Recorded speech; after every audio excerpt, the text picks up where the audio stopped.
ko si Stephen. Mula nang maghiwalay ang mga magulang ko, minabuti ko umuwi na lang dito sa Pilipinas. Dito, hindi ko na kinakailangan magtrabaho. Mas simple ang buhay. Mas tahimik, malayo sa ingay ng Amerika. Dati akong journalist sa US, pero sa dami at laki ng kompetisyon, hindi na kaya ng network namin ipagpatuloy ang programa. Nang umuwi ako dito sa Pinas, parang nakakainip. At dahil laki akong States, halos wala akong kakilalang tao dito. Maliban na lang sa ilang kamag-anak at ang aking pinakamalapit na pinsan na si Tiffany na manager ng isang bangko. Dahil sa inip, sinubukan kong manood ng mga horror films. Para akong na-excite sa Asian horror films na dati sa tingin ko ay napaka-corning pelikula. Hindi ko inaasahang maaadik ako sa panonood nito. Magmula noon, hindi na tumigil ang mga panaginip ko.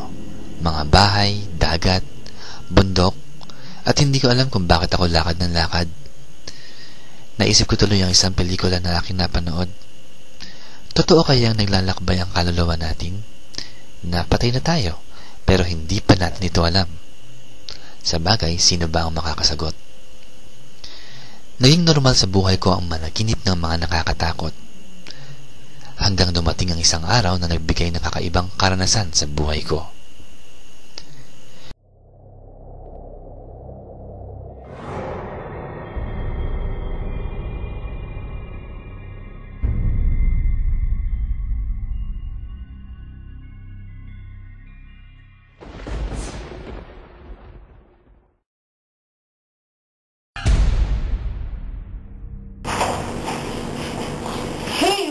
Wake up!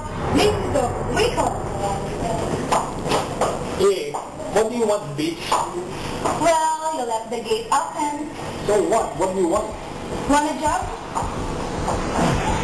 What? Well, I have a deal for you. Is it a good deal? Guess what? What? You'll be going to Japan. Oh, come on. Japan? Yeah. You're joking me. No! Nagsimula ang lahat ng dinalaw ko ni Tiffany at pinilit akong puntahan ng isang lugar na hindi ko inaasahang babago sa buhay ko. I have here now the documents of Mountain Top Hotel. And it shows here na masyado ng overdue pagkakautang nila sa akin.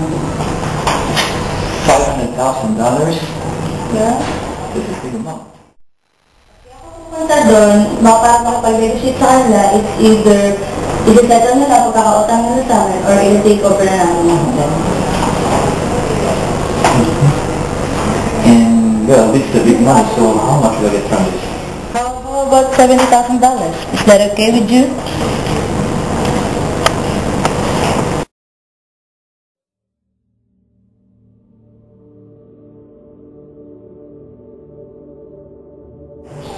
Not bad. So,